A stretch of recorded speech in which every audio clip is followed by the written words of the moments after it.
이 전쟁이 정말 필요한 걸까요? 이 전쟁에 어떤 정당한 이유가 있나요? 이건 우리 전쟁 아니에요. 아마도 특정 집단에서 그런 말을 듣고 계실 겁니다.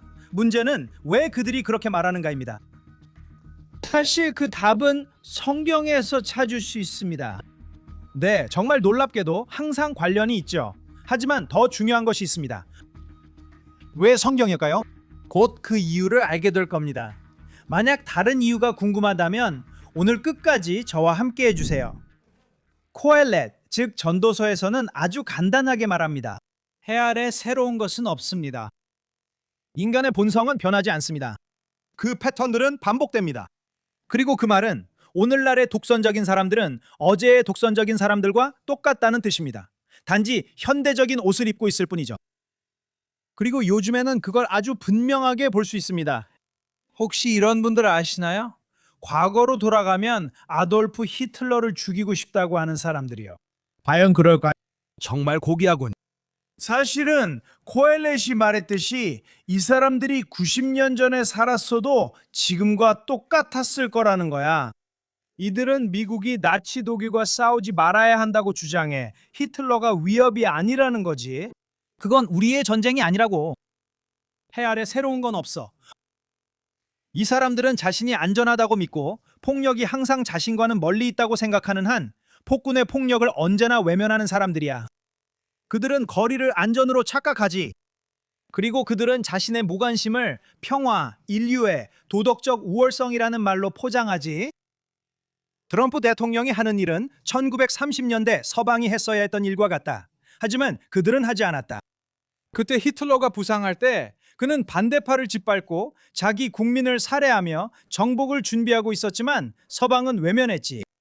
자기 의에 빠진 사람들은 전쟁에 반대했고 고통을 외면했으며 자기 도덕적 순수성에 스스로 만족했지. 해 아래 새로운 것은 없어.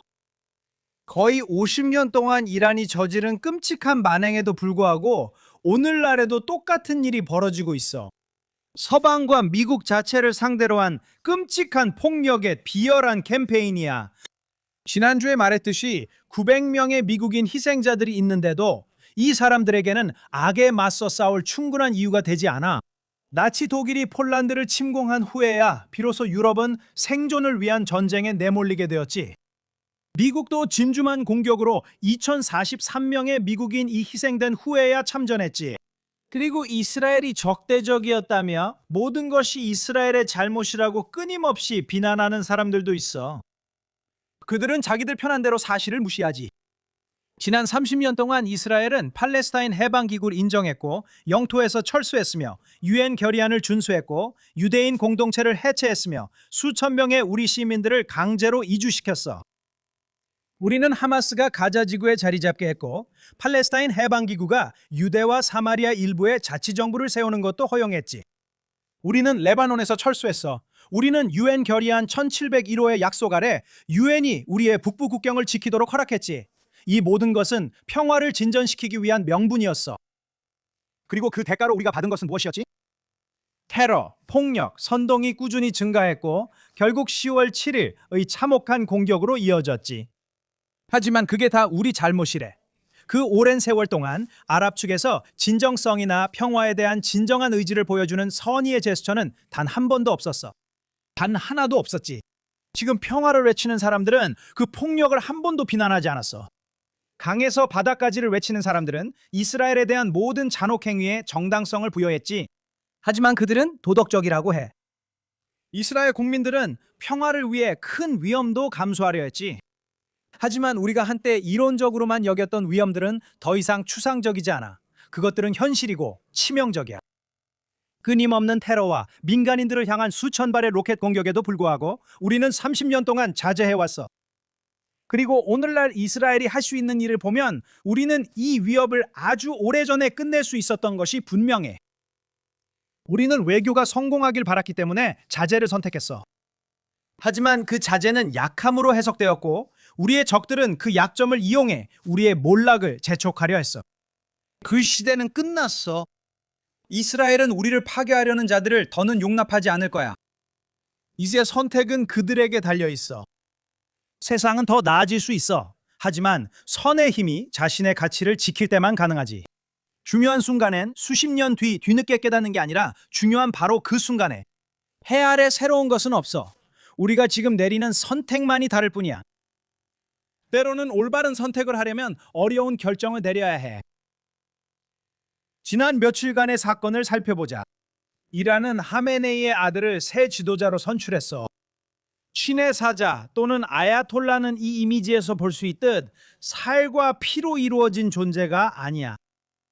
헤즈볼라와 하마스는 새로운 아야톨라에게도 그의 부친에게 보냈던 것과 같은 지지를 약속했어.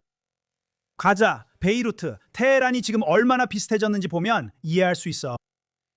지난 며칠 동안 들어온 보고들에 따르면 이스라엘과 미국의 이란 내 활동이 크게 격화되고 있다고 해. 수십 명, 어쩌면 수백 명에 달하는 바시즈 대원들이 정밀 드론 공격으로 사망했어. 바시즈는 이란 혁명수비대 산하의 준군사 의용 민병대로 이란 국민을 공격하는 임무를 맡고 있는 부대야. 이란 보도에 따르면 지도부 내 분열이 발생하고 있다고 해. 한쪽에는 새로 임명된 아야톨라 무스타바 하미나이가 있고 다른 한쪽에는 국가안보국장 알리 라르자니가 있어. 압력이 커질수록 이 분열은 더 커지고 매우 중요한 사안이 될 수 있어. 여러 소식통에 따르면 미국과 이스라엘은 작전의 속도를 높였고 지금까지 볼 수 없었던 강도와 범위로 이란 전역에서 공격을 수행하고 있어. 목표는 분명해. 이란의 미사일 발사를 가능하게 하는 인프라와 지역 테러 네트워크에 심각한 타격을 가하는 거야. 결국엔 우리 모두 바라는 대로 그 정권이 몰락할 거야. 터키의 총리 에르도안은 모든 당사자들에게 자제할 것을 촉구했어. 스페인은 이스라엘에서 자국 대사를 소환했고 유엔은 아랍 국가들이 제출한 결의안을 통과시켜 이란의 공격성을 규탄했어. 카타르가 이란에 의한 피해를 주장하며 천연가스 시설을 폐쇄한 이후 이번 주 전 세계 가스 공급이 줄어들고 에너지 가격이 급등했어. 하지만 최근 정황에 따르면 이번 조치는 이란과 카타르가 에너지 공급을 옥죄어 워싱턴이 전쟁 종식을 압박하도록 만들기 위한 공조된 움직임이었어. 이란이 없다면 도하에 미군의 대규모 기지가 있을 명분도 없어. 그 기지가 없으면 카타르 영향력도 사라져. 아마 그래서 전쟁이 시작된 이후로 카타르는 이례적으로 이스라엘의 화해의 메시지를 조용히 보내고 있는 거야. 그들은 미래가 어디로 향하고 있는지 보고 있어. 이 사건들에 대해 터커 칼슨은 매우 깊이 있는 통찰을 보여줬어. Muffin to just muffin, 유대인들, muffin, 유대인들, muffin, 유대인들, muffin, 유대인들. 그리고 메건 켈리, 좀 더 진지한 평론가인 그녀는 이렇게 말했어. 이스라엘, 비비 네타냐후 또는 이스라엘에서 이스라엘로 이스라엘, 비비 네타냐후 또는 이스라엘 당장의 뉴스 그 이상으로 전쟁이 시작된 첫 열세 날 동안 몇 가지는 분명해졌습니다. 이스라엘은 타협 없이 이란 내 모든 탄도미사일 생산 시설을 해체하고 파괴하겠다고 강력히 주장하고 있습니다. 동시에 이스라엘은 헤즈볼라의 모든 무기, 제조, 저장 시설망을 제거하기 위해 베이루트의 다이아 지구의 주민들을 대피시켰습니다. 이란은 예전으로 돌아가지 않을 것이며 이스라엘은 더 이상 인접국가에서 테러 조직의 존재를 용납하지 않을 것입니다. 전쟁의 패러다임이 바뀌었습니다. 여기서 매우 흥미로운 문제는 언론이 여러분에게 말해주지 않는 것이라는 점입니다. 이란의 전쟁 범죄에 대한 침묵입니다. 이란은 이스라엘 민간 지역을 향해 발포하고 있으며 국제법에서 명백히 금지된 집속탄이 장착된 미사일을 사용하고 있습니다. 이 국제법은 이스라엘을 비난할 때 자주 언급되는 법이기도 합니다. 하지만 이스라엘을 상대로 전쟁 범죄가 저질러지고 불법 무기가 사용되며 민간인이 의도적으로 표적이 되고 공격받은 지역에 군사시설이 하나도 없을 때 세계는 갑자기 자신들의 규칙을 잊어버립니다. 유엔에서도 수십 개의 이른바 인권단체들에서도 아무 말이 없습니다. 가자지구에서 학교가 공격당하거나 하마스 미사일에 맞았을 때 심지어 그 학교가 이스라엘 공격기지로 쓰였을 때도 즉각 행동하는 단체들입니다. 또는 이란에서처럼 그 공격이 이란 자체에 의해 이루어졌을 수도 있습니다. 이스라엘 사람들이 공격받을 때면 그들은 완전히 침묵합니다. 이것은 우리가 잘 아는 패턴입니다. 이스라엘 도시에 미사일이 떨어져도 그들은 침묵합니다. 하지만 이스라엘이 그 공격의 근원을 타격하는 순간, 이스라엘이 위협을 제거하는 순간, 그들은 나타나 손가락질을 하며 사건의 순서를 다시 쓰고 원인은 지우고 결과만을 강조합니다. 제가 이 말을 하는 이유는 그들의 불평을 들을 때 정착민 폭력에 대한 비난과 마찬가지로 단순한 질문을 해보라는 것입니다. 그 전에 무슨 일이 있었는가? 라고 말이죠. 그들이 그렇게 열심히 기록하고 도덕적 우월감을 드러내고 싶어하는 그 반응을 이끌어낸 행동은 무엇이었는가? 이런 문제들에 대해 그들이 침묵하는 것은 실수가 아니라 그들이 선택한 것입니다. 이번 대립은 단순한 또 다른 폭력 사태가 아닙니다. 이제는 제한된 분쟁이나 일회성 캠페인이 아닙니다.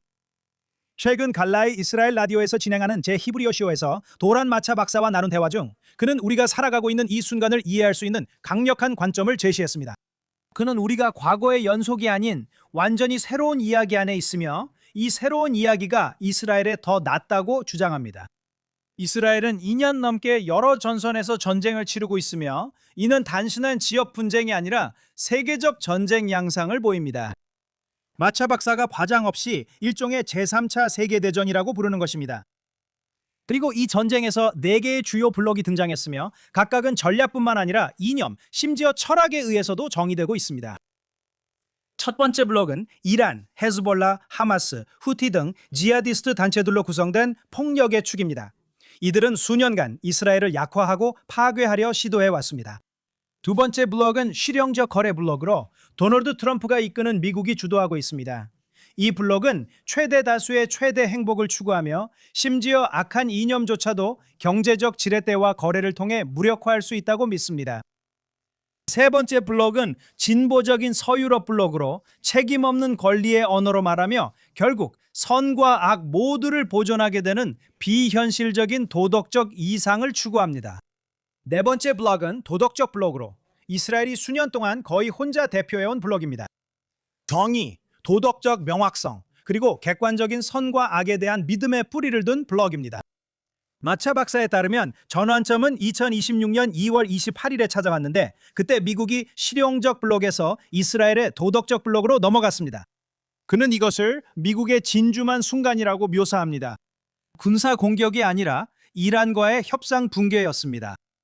워싱턴은 악과 협상할 수 없다는 것을 깨달았습니다. 그 순간부터 미국은 이것이 선과 악의 싸움이라는 점을 매우 분명히 해왔습니다. 이 문제들은 도덕적 명확성과 절대적인 입장으로 다루어집니다. 이것은 새로운 작전 교리와 함께 등장했습니다. 악은 압박하는 것이 아니라 무찔러야 한다는 것입니다. 악을 무찌른다는 것은 이란 정권이 무너지거나 근본적으로 변해야 한다는 의미입니다. 마차 박사는 의미 있는 말로 끝맺었습니다. 그는 이스라엘이 세상에 도덕적 명확성을 전하는 유대인의 역사적 사명을 수행한다고 믿습니다. 그리고 이 제3차 세계대전에서 싸움을 이끄는 두 나라는 이스라엘과 미국입니다. 이 지역에서는 발밑의 땅이 흔들리는 것을 느낄 수 있습니다. 터키는 약해지고 사우디아라비아는 중요성을 잃고 있습니다. 제가 이 팟캐스트에서 인터뷰한 모셰 아쉬 게나지 씨는 전쟁이 진행됨에 따라 이 지역에서 전개되는 상황들을 흥미롭게 평가했습니다. 그는 이란 전쟁이 터키를 흔들고 있다고 말합니다. 거의 모든 결과가 에르도안의 전략적 입지에 위협이 되기 때문입니다. 이란 쿠르드족이 전쟁 후 자치권을 얻으면 이란, 이라크, 시리아, 그리고 특히 터키 전역에서 쿠르드 민족주의가 다시 부상할 수 있습니다. 터키 내에 있는 2천만 명의 쿠르드족이 독립을 요구하도록 자극받을 수 있습니다. 에르도안에게 이는 존재를 위협하는 악몽입니다. 이란이 전쟁 후 친서방 정부가 들어서게 된다면 이스라엘과 깊은 협력 관계, 심지어 동맹까지 맺을 수 있습니다. 이스라엘의 군사력과 기술력에 이란의 인구와 에너지 자원이 결합된다면 터키가 도저히 경쟁할 수 없는 지역 강국이 탄생하게 됩니다. 이러한 동맹은 전 세계의 관심과 투자를 끌어들이게 되고 터키는 변두리에 남게 될 것입니다. 그리고 인도도 있습니다. 그는 인도가 오랫동안 이란과 러시아 에너지에 의존했지만 이제 미국, 이스라엘 블록과 공개적으로 협력한다고 설명합니다. 이로써 터키가 인도에서 유럽으로 잇는 주요 무역 통로가 되려던 꿈은 무산됩니다. 이제 그 경로는 터키 대신 이스라엘을 통해 지나갑니다. 솔직히 말해서 당신이 미국이라면 터키를 신뢰하겠습니까? 전투가 끝나면 터키는 더 약해지고 고립되며 전략적으로 소외될 것입니다. 서방에서도 균열이 드러나고 있습니다. 도널드 트럼프가 최근 영국에 대해 한 발언, 즉 유럽은 전쟁이 끝난 뒤에야 참전한다는 식의 말은 더 넓은 진실을 반영합니다. 유럽의 전략적 중요성이 점차 줄고 있습니다. 스페인과 프랑스는 원칙 때문이 아니라 그들의 지도자들이 현실과 동떨어져 있고 국내 문제에서 시선을 돌리기 위해 마법의 단어를 꺼내들고 싶어 하기 때문에 이란에 대한 행동을 비난합니다. 그게 뭔지 아십니까? 이스라엘입니다. 런던과 파리가 약세를 보이는 가운데 독일은 적극적으로 나서지 않아도 조용히 미국의 유럽 주요 파트너가 될 수 있습니다. 이 문제는 정치뿐 아니라 더 깊은 문화적 문제도 시사합니다. 이도 네타냐후 박사, 제가 이전에 인터뷰했던 그분의 형제인데 가리스라엘 라디오의 주간 방송에서 강력한 통찰을 내놓았습니다. 그는 오늘날 우리가 보고 있는 것이 단순한 지정학적 약점이 아니라 서구 문명의 병이라고 주장합니다. 이 병은 이란에 대한 주저함, 이스라엘 전쟁에 대한 혼란, 그리고 10월 7일 서구 도시들에서 우리가 목격한 충격적인 축하까지 설명해 줍니다. 그가 말하길 그들이 무엇을 축하하고 있었는지 기억하라고 했습니다. 단순한 폭력이 아니라 강간, 훼손, 아이들을 산채로 불태우고 음악 축제에서 젊은이들을 학살하고 노인과 유아를 납치하는 것이었습니다. 그런데도 런던, 파리, 뉴욕에서는 사람들이 환호했습니다. 아랍인, 무슬림뿐 아니라 현지 출신 유럽인과 미국인도 있었습니다. 이도는 이런 기쁨이 수년간 서구에서 길러져온 이스라엘에 대한 증오에서 비롯된 것이라고 말합니다. 그리고 그 증오가 자라나고 이데올로기적 형태와 도덕적 정당성을 부여받은 곳이 바로 서구 학계였습니다. 대학에서 시작된 그 영향력은 문화, 엔터테인먼트, 미디어, 공적 담론, 학교, 심지어 의회까지 퍼져나갔습니다. 그 근원은 오랜 반유대주의뿐만 아니라 현대적인 무언가이기도 합니다. 도덕적 상대주의입니다. 어떤 문화도 다른 문화보다 더 낫거나 못하다고 할 수 없다는 주장입니다. 객관적인 선도, 객관적인 악도 없습니다. 모든 것이 상대적입니다.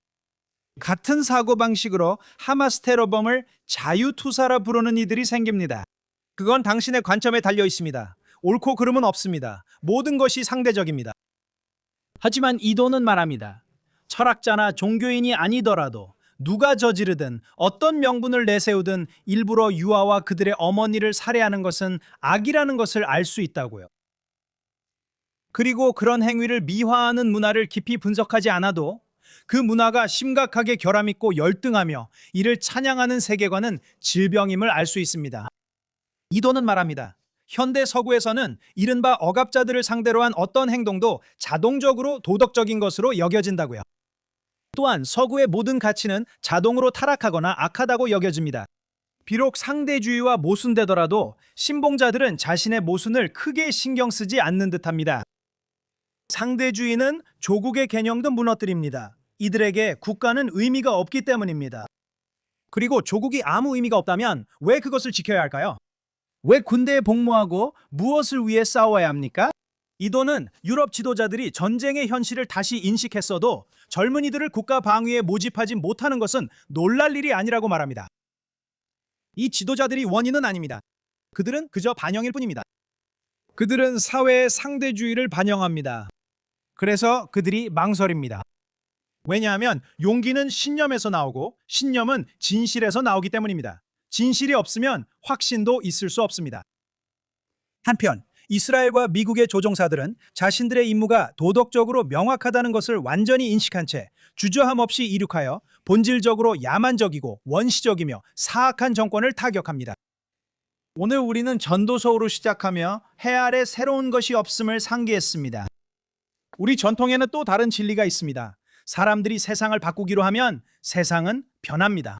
불가능하던 일이 제2차 세계대전 후 현실이 되었고 일본은 미국의 가장 가까운 동맹국 중 하나가 되었습니다. 독일은 결국 선한 세력이 일어나 행동했기 때문에 이스라엘 국가의 파트너가 되었습니다. 그리고 우리는 다시 그 자리에 있습니다. 이스라엘과 미국은 도덕적 명확성이 요구되고 변명은 용납되지 않는 순간에 함께 서 있습니다. 용기가 요구되는 순간입니다. 악에 맞서야 하는 순간입니다. 악을 달래거나 협상하는 것이 아니라 맞서야 합니다. 저는 이 이야기를 지정학적인 차원에서 이 순간을 어깨에 짊어진 사람들의 차원으로 끌어내리고 싶습니다. 바로 이스라엘 사람들입니다. 이것이 바로 지금 우리 삶의 모습입니다. 이 영상에서처럼요. 우리 아이들은 집에서도 몇 초 만에 안전한 방으로 달려갈 준비가 되어 있습니다. 하지만 이건 새롭지 않고 단지 다음 세대일 뿐입니다. 1973년 전쟁 당시 대피소로 내려갔을 때 저는 12살이었습니다. 1982년에는 공수부대원으로서 레바논에서 PLO와의 전쟁에 참전했습니다. 91년 걸프전 때는 우리는 밀폐된 방과 대피소에서 방독면을 쓰고 앉아 있었습니다. 1990년대 내내 오슬로 평화협정에도 불구하고 우리는 전국적으로 테러의 물결에 직면했습니다. 2003년에는 또 다른 전쟁이 이라크에서 발생했습니다. 2006년 제2차 레바논 전쟁이 있었습니다. 2000년대에도 테러가 재발해 버스와 식당 등에서 폭발이 있었습니다. 2005년에 우리는 가자 지구를 떠났고 그 이후로 하마스와 19차례 전투를 겪었습니다. 매번 이스라엘로 로켓이 발사되었습니다. 그리고 10월 7일이 찾아왔습니다. 지난 2년 반 동안 우리 아이들은 대피소로 달려가야 했습니다. 학교 수업도 중단됐고 아이들은 놀이터 대신 안전구역의 구조를 익히고 있습니다. 아이들은 휴대폰으로 틱톡 영상 대신 경보 알림을 기다립니다. 그럼에도 불구하고 이 모든 상황 속에서도 나라는 번영하고 있습니다. 성장하고 발전하고 있습니다. 제 페이스북 친구인 아비아 로야가 이번 주에 이렇게 썼습니다. 우리는 전쟁을 찾는 세대는 아니지만 반드시 싸워야 할 때 두려워하지 않는 세대라고요. 우리 아이들을 위협하는 누구든지 이스라엘 국가의 예비군인 우리 암 이스라엘 하이와 마주하게 될 것이며 우리는 함께라면 절대 패배하지 않습니다. 그리고 그것이 결국 진짜 이야기입니다. 그러니까 미사일만이 아니라 동맹만이 아니라 세계 질서의 변화만이 아닙니다. 바로 우리 집과 그것을 파괴하려는 자들 사이에 서 있는 사람들입니다. 나머지 우리가 살 수 있도록 그들이 짐을 짊어지는 것입니다. 해 아래 새로운 것은 없지만 우리 국민의 용기만은 영원합니다. 세상에 새로운 것은 없지만 지금 우리가 하는 선택을 제외하고는 해 아래 새로운 것은 없습니다. 그리고 우리가 올바른 선택을 한다면 이 전쟁이 끝난 뒤에 나타날 세상은 이전보다 더 나은 세상이 될 것입니다. 왜냐하면 우리 조상들과 달리 우리는 타국 땅의 이방인이 아니기 때문입니다. 우리는 우리 조국, 우리 고향에서 살고 있습니다. I'm Israel. Hi. 저는 다니엘 시먼입니다. 다음 주에도 이스라엘 예루살렘 JNS TV 스트레이트업에서 뵙겠습니다.